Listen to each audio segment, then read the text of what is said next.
Hemmege selamun aleyküm. Quyosh chiqib turibuna qaramanglar, o'sha tez kunlarda sovuq boslanib ketadi. Soning uchun mahallaga yalatqa ko'mir keldi meni. Uzoqdan izlab yurmaysizlar.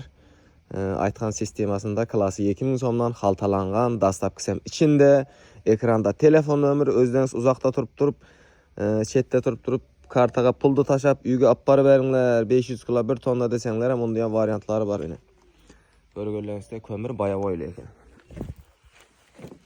Xaltalangan, kak bolojunlu. Bir xalta mesela 40 kilo 45 kilo chiqadi katta xalta. Endi ko'mir meni. Tez kunlarda o'sha sovuq kunlar boslanib ketadi. Ko'mir qayerdan olsa ekan?